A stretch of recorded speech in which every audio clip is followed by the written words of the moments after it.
اور پھر اور مزے کی بات کہ نبی علیہ السلام نے بتلا دیا کہ افطاری کے وقت اللہ تعالیٰ روزہ دار کی دعا کو قبول فرماتے ہیں۔ اب آپ غور کیجئے، اگر کوئی اللہ کا ولی ہمیں آ کر بتائے دعا مانگو قبول ہوگی، تو ہم کتنی یکسوئی سے دعا مانگیں گے، حضوری سے دعا مانگیں گے۔ تو جی ایک ولی نے کہا ہے دعا قبول ہوگی، اور یہاں تو ولیوں کے سردار اور نبیوں کے سردار اور کائنات کے سردار اللہ کے محبوب حضرت محمد مصطفیٰ احمد مجتبی صلی اللہ علیہ وسلم وہ ارشاد فرما رہے ہیں کہ افطاری کے وقت روزہ دار کی دعا قبول ہوتی ہے۔ تو ہمیں چاہیے کہ ہم اس وقت کو کیش کروایا کریں۔ شیطان بدبخت دشمن ہے، اس کو پتہ ہے اس وقت دعا قبول ہوگی، اس لیے اس کو مصروف کر دو۔ تو کیا ہوتا ہے، ہم بس دسترخوان پہ بیٹھ جاتے ہیں افطاری سے آدھا گھنٹہ پہلے، اور دیکھ رہے ہوتے ہیں یہ پکوڑے ہیں، یہ دہی بھلے ہیں، یہ فلاں ہے، یہ فلاں ہے۔ پورے دسترخوان پر جو چیزیں پڑی ہوتی ہیں ان کو کھا جانے والی نظروں سے دیکھ رہے ہوتے ہیں۔ بھئی ہم نہیں کھانا ہے، ہمارے لیے دسترخوان لگا ہے، پریشان ہونے والی کیا بات ہے؟ اچھا یہ لے کے آؤ، یہ لے کے آؤ، ان باتوں میں مصروف ہونے کی ضرورت نہیں ہے، وہ مانگنے کا وقت ہے۔ اس وقت میں افطاری سے 15-20 منٹ پہلے بیٹھ کے دعا مانگنی چاہیے۔ اگر عورتیں افطاری پہلے تیار کر دیں گھر میں تو سب سے بہتر تو یہ ہے کہ عورتیں، مرد اور گھر کے بچے چھوٹے بڑے سارے مل کے اس وقت دعا مانگا کریں۔ جب اللہ کے محبوب ہمیں بتلا دیا دعا قبول ہوتی ہے تو پھر گھر کے سارے لوگ بیٹھ کے مانگے نا، بڑے تو مانگے گے اسی، بچوں کو بھی مٹھائیں، ان معصوموں کے ہاتھ اللہ خالی نہیں جانے دیں گے۔ اور جو عورتیں کہیں کہ جی مہمان ہوتے ہیں ہم تو کچن میں کام کرتی ہیں، کوئی بات نہیں، آپ کام کرتی رہیں اور دعا دل میں مانگتی رہیں۔ دعا کے لیے ہاتھ اٹھانا شرط نہیں ہے، دعا کے لیے زبان سے کچھ بولنا بھی شرط نہیں ہے، بس دل اللہ کے سامنے عرض کر رہا ہو اور دل ہی دل میں آپ دعا مانگ رہی ہو تو آپ کی دعا اللہ قبول فرما دیں گے۔ تو اس لیے افطاری کے وقت کی جو دعا ہے اس کا اہتمام کریں اور خوب اللہ سے مانگیں۔ 10-15 منٹ کی دعا ہوتی ہے اور پورے سال کے مسئلے ختم ہو جاتے ہیں۔ اللہ بندے پر مہربانی فرما دیتے ہیں۔ ہمارے لیے جتنے مسئلے مسائل ہیں وہ ہمارے لیے ہیں، اللہ کے لیے کوئی مسئلے نہیں ہیں۔ یہ دنیا جو مسائلستان بنی ہوئی ہے نا، یہ ہمارے لیے ہے، اللہ کے لیے کیا؟ اس کی ایک رحمت کی نظر ہوتی ہے، سارے مسئلے حل ہو جاتے ہیں، ساری گتھیاں سلجھ جاتی ہیں۔ تو افطاری کے وقت ایک تو دعا اہتمام کے ساتھ مانگیں، اور دوسری بات یہ کہ دن کے اوقات میں، رات کے اوقات میں اللہ کی طرف متوجہ رہیں، کیونکہ یہ رحمت کا مہینہ ہے، مواسات کا مہینہ ہے، ہمدردی کا مہینہ ہے۔ جن کو اللہ نے حیثیت دی ہے وہ دوسروں کے روزے افطار کروائیں، غریبوں کے یا جو حاجت مند ہیں ان کے روزے افطار کروائیں۔ نبی اسلام نے فرمایا کہ اگر ایک گھونٹ پانی بھی پلا دیں گے تو جتنا روزے دار کو ثواب ملے گا اللہ اس کو بھی وہی ثواب عطا فرما دے گا۔ اب ایک گھونٹ پانی پلانا کون سا مشکل ہے، بہت آسان ہے۔ تو کوشش کرنی چاہیے کہ جن کو اللہ نے دیا ہے وہ غریبوں کے روزے افطار کروائیں، ان کو روزہ رکھوائیں، تاکہ اللہ تعالیٰ ہمیں اجر عطا فرما دے۔ پھر اس مہینے میں خاص بات یہ ہے کہ ایک رات ہے جو 1000 مہینوں کی عبادت سے زیادہ اعلیٰ رات ہے، اس کو شب قدر کہتے ہیں۔ اب شب قدر سال کا کوئی بھی دن کہ کسی کوئی رات ہو سکتی ہے۔ آپ بتائیں کہ سال میں شب قدر کو تلاش کرنا کتنا مشکل کام تھا۔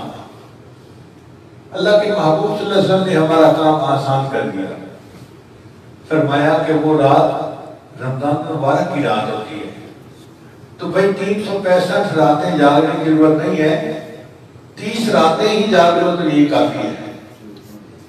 یا اللہ ہم تو بہت کمزور ہیں، دفتر میں کام کرتے ہیں، اسکول میں پڑھاتے ہیں، دفتر جاتے ہیں، ہمارے لیے تو 30 راتیں بھی جاگنا بہت مشکل ہے۔ تو نبی علیہ السلام نے اور کام آسان کر دیا، فرمایا کہ وہ مہینے کی جو آخری 10 راتیں ہوتی ہیں نا ان میں شب قدر ہوتی ہے، تو ایک مہینہ جاگنے کی بھی ضرورت نہیں ہے، صرف 10 راتیں جاگ جاؤ۔ یا اللہ ہم تو بہت کمزور ہیں، نہیں جاگ سکتے 10 راتیں، تو نبی علیہ السلام نے گیس لگا دیا، اچھا وہ جو آڈ نائٹس ہوتی ہیں نا 21، 23، 25، 27، 29، ان میں سے ایک رات ہوتی ہے، تم ایک دن سو دو اور ایک دن عبادت کر لو، تو 5 راتیں پورے سال میں جاگنا کون سا مشکل کام ہوا؟ یا اللہ ہم تو بہت کمزور ہیں، ہمارے لیے تو راتوں کو نہیں جاگا جاتا، تھوڑا اور ذرا ہمیں بتا دیجیے نا تاکہ کام آسان ہو جائے۔ تو اللہ نے ہم پر رحمت فرمائی، اللہ نے اور زیادہ گیس لگا دیا کہ بندو تمہیں کیا پتا وہ رات مغرب کے وقت شروع ہوتا ہے، عشاء کے وقت شروع ہوتا ہے، تراویح کے بعد شروع ہوتا ہے، رات کو 11 بجے، 12 بجے، 1 بجے، 2 بجے، کب وہ خاص وقت شروع ہوتا ہے جب رحمت اترتی ہے۔ تو اللہ تعالیٰ نے رحمت کا وقت شروع ہونے کا وقت نہیں بتایا، ہاں ایک اور طریقہ اختیار فرمایا کہ میرے بندو جب بھی وہ رحمت کا وقت شروع ہوتا ہے تنزل الملائکۃ والروح فیہا بإذن ربہم من کل امر سلام ہی حتی مطلع الفجر، وہ جب بھی وقت شروع ہوتا ہے وہ مطلع فجر تک رہتا ہے، یعنی جب شہری کا وقت ختم ہوتا ہے نا اس وقت وہ ٹائم ختم ہوتا ہے، تو اللہ تعالیٰ نے اس کے ختم ہونے کا وقت بتا دیا۔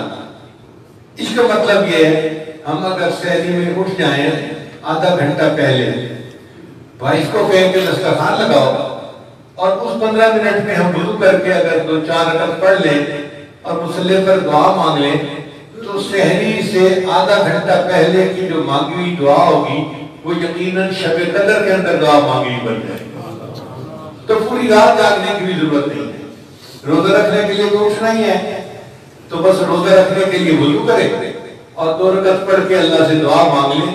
اگر ہم نے آخری 8 راتوں میں اتنا ہی کر لیا تو بھی شب قدر ہمیں نصیب ہو جائے گی، اور شب قدر 1000 مہینوں سے بہتر، 1000 مہینے تقریباً 80 سال بنتے ہیں، اور بندے کی تو ایوریج عمر بھی 80 نہیں بنتی۔ اس کا مطلب یہ کہ ایک مرتبہ شب قدر مل گئی، اللہ نے اس کے بدلے پوری زندگی کے گناہ معاف کروا دیے۔ تو ہم لیلۃ القدر کو بھی تلاش کریں رمضان کے آخری عشرے میں، اگر کچھ اعتکاف بیٹھ سکیں اور عبادت میں وقت گزار سکیں تو بہت اچھا ہے، اور جو سنت اعتکاف نہیں بیٹھ سکتے وہ نفلی اعتکاف بیٹھیں، عورتیں اپنے گھروں میں اعتکاف بیٹھیں، اور کوشش کریں کہ یکسوئی کے ساتھ، عبادت کے ساتھ، اللہ کی یاد کے ساتھ وقت گزرے، تو پھر رمضان مبارک ہمارے لیے بخشش کا پیغام بن جائے گا۔ اچھا دیکھیں کئی مرتبہ بندہ خود غافل ہوتا ہے، ہو سکتا ہے یہ روزے بھی نہ رکھے، تراویح بھی نہ پڑھے، ہو سکتا ہے یہ اپنے لیے دعا بھی نہ مانگے، تو اللہ نے اس کی بھی بخشش کا انتظام کر دیا۔ وہ کیسے؟ حدیث پاک میں آتا ہے کہ جو بندہ روزہ رکھتا ہے نا اس کے لیے ہوا کے اندر پرندے، پانی کے اندر مچھلیاں اور بلوں کے اندر چیونٹیاں بھی مغفرت کی دعا کرتی ہیں۔ تو روزہ دار بندہ جس نے روزہ رکھ دیا وہ دعا نہ بھی مانگے، اللہ نے اپنی مخلوق کو دعا پر لگا دیا، میری مخلوق تم اس کے لیے دعا مانگو، یہ روزہ دار ہے، میں تمہاری دعا کو بہانہ بنا کے بندے کو بخش دوں گا۔ ایسے لگتا ہے کہ اللہ کی رحمت تلی ہوئی ہے بندے کو بخشنے کے لیے۔ اسی حضرت علی اللہ عنہ فرمایا کرتے تھے کہ اگر اللہ تعالیٰ نے اس امت کو عذاب دینا ہوتا تو اس امت کو رمضان کا مہینہ عطا نہ کر دے۔ رمضان کا مہینہ عطا کرنے کا مقصد یہ ہے کہ اللہ عذاب نہیں دینا چاہتے، بخشنا چاہتے ہیں۔ میرے بندوں اپنے گناہوں کو بخشوا لو، میری رحمت کی نظر ہے، میری رحمت اپنے جوبل پر ہے، تم ہاتھ اٹھاؤ گے میں تمہارے ہاتھ خالی نہیں جانے دوں گا۔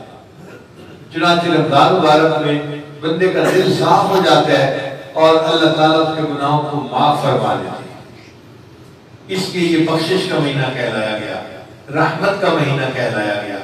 ہمیں چاہیے ہم اپنے گناہوں سے سچی پکی توبہ کر کے آئندہ نیکوکاری کی زندگی گزارنے کا دل میں ارادہ کریں، اور اس گناہوں سے بچنے کا نام تقویٰ ہے۔ ہمارے اندر تقویٰ پیدا ہو جائے گا اور اللہ تعالیٰ ہمارے لیے برکتوں کے دروازے کھول دے گا۔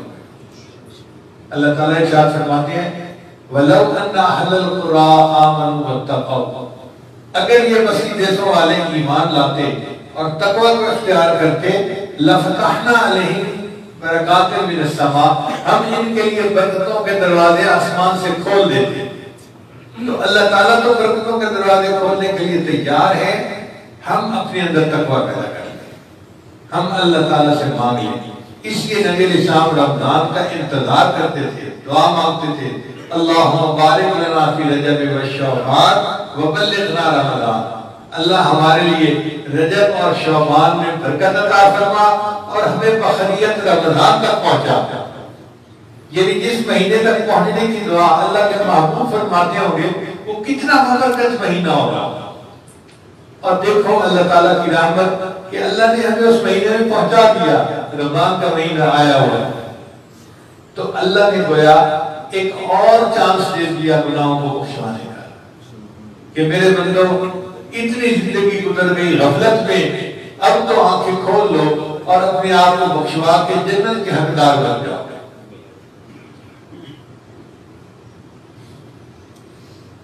تو حضرت علی عنہ فرمایا کرتے تھے اگر اللہ نے اس امت کو عذاب دینا ہوتا تو اس کو رمضان عطا نہ فرماتے۔ رمضان دینے کا مطلب ہی یہی ہے کہ اللہ تعالیٰ امت کے گناہوں کو بخشنا چاہتے ہیں۔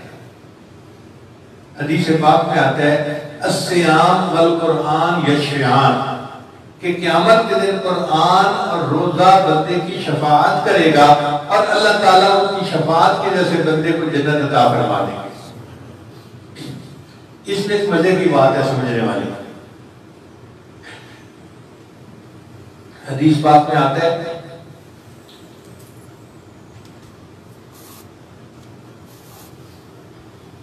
کہ اللہ تعالیٰ ارشاد فرماتے ہیں الصوم لی وانا اجزی بہ، روزہ میرے لیے ہے اور روزے کا بدلہ بھی میرے ذمہ ہے۔ چنانچہ علماء نے لکھا ہے ہر عبادت جو بندہ کرتا ہے فرشتے اس عبادت کا اجر لکھتے ہیں۔ نماز پڑھی اتنا اجر، صدقہ دیا اتنا اجر، سچ بولا اتنا اجر، فلاں کام کیا اتنا اجر، اتنا سب کا اجر لکھا جاتا ہے۔ جب بندہ روزہ رکھتا ہے تو فرشتے اس کا اجر نہیں لکھ سکتے، فرشتے صرف لکھتے ہیں کہ بندے نے روزہ رکھا، یعنی عمل کی انٹری ہو جاتی ہے۔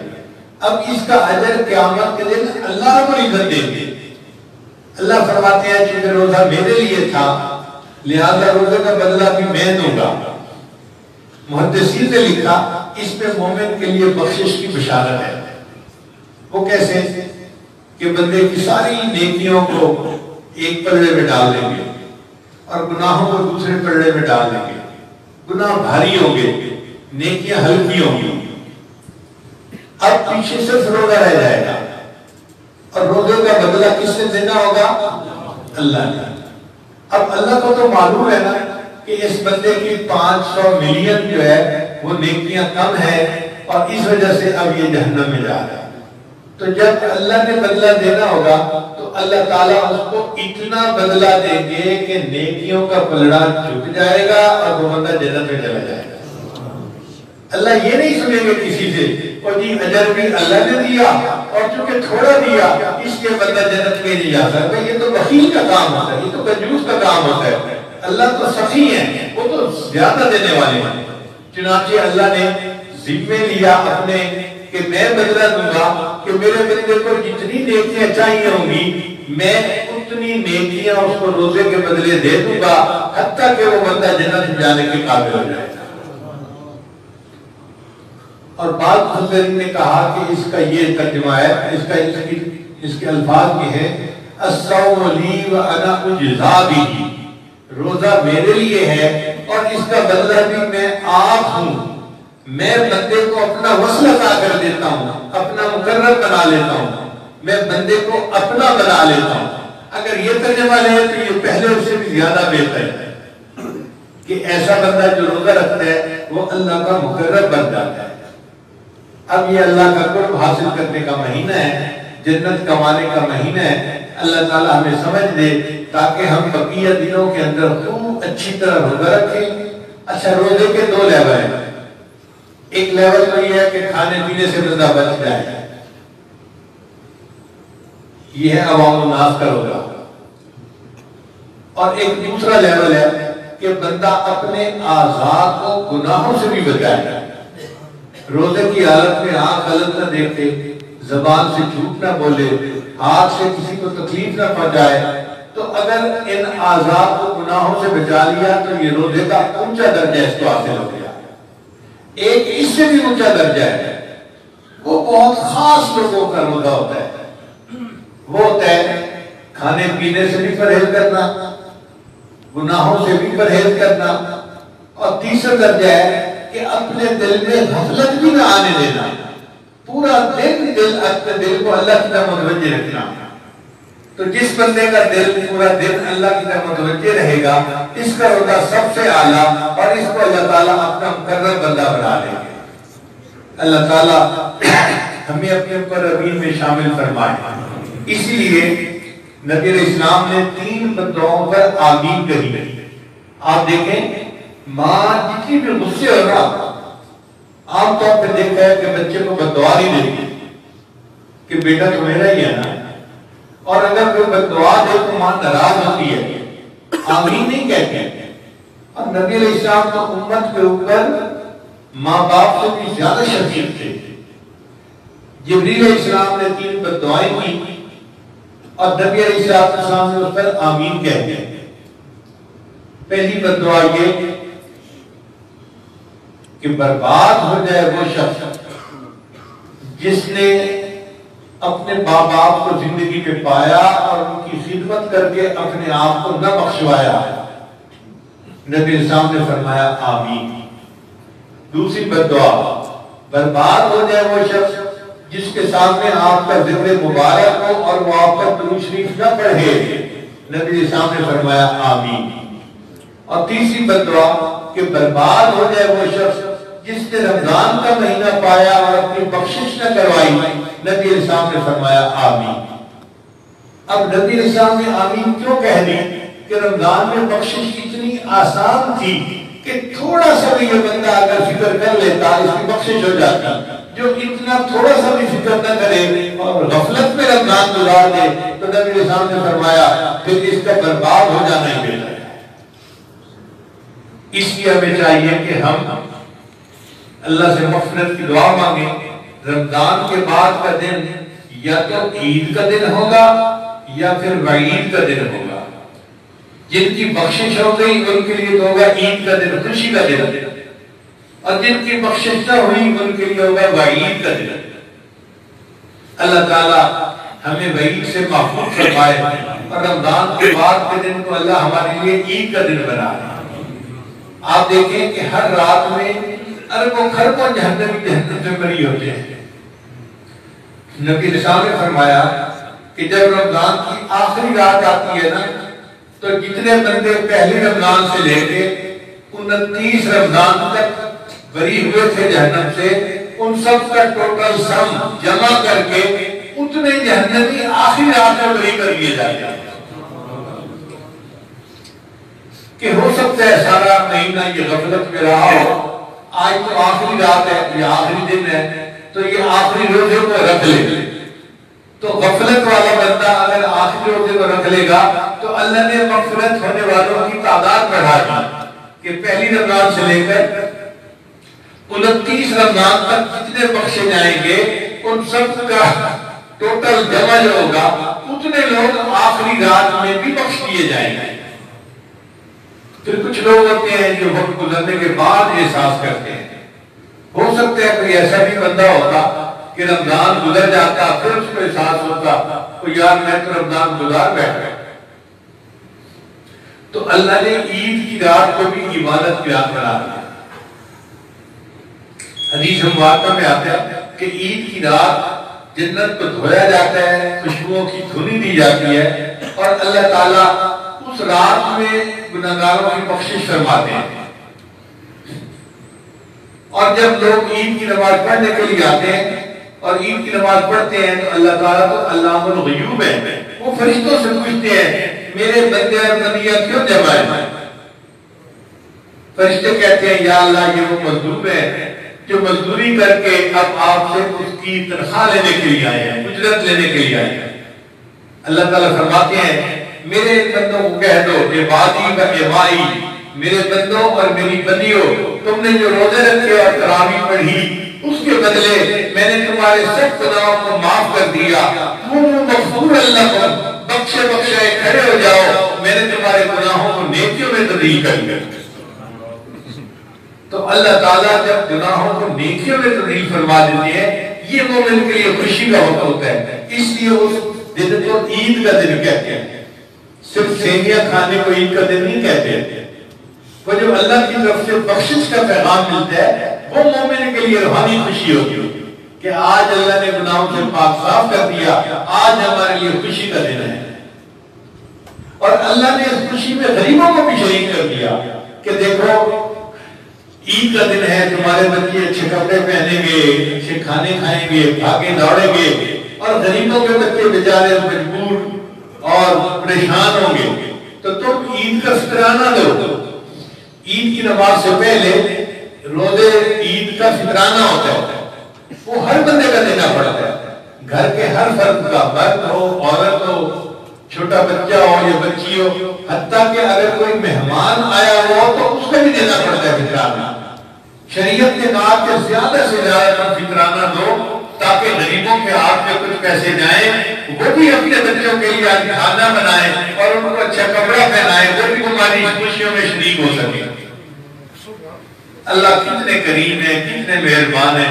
اللہ تعالیٰ اس رمضان کو ہمارے لیے بخشش کا مہینہ بنا دے اور عید کے دن کو اللہ تعالیٰ ہمارے لیے عید کا دن بنائے اور ہمیں اپنے مقبول بندوں میں شامل فرمائے۔ اپنے لیے بھی دعا مانگیے، سب لوگوں کے لیے دعا مانگیے، اور بالخصوص اپنے ملک کے لیے خاص طور پر دعا مانگیے۔ اس وقت کفار نے چاروں طرف سے ہمارے ملک کا گھیرا کر لیا ہے اور بہت مشکل حالات آئے ہوئے ہیں۔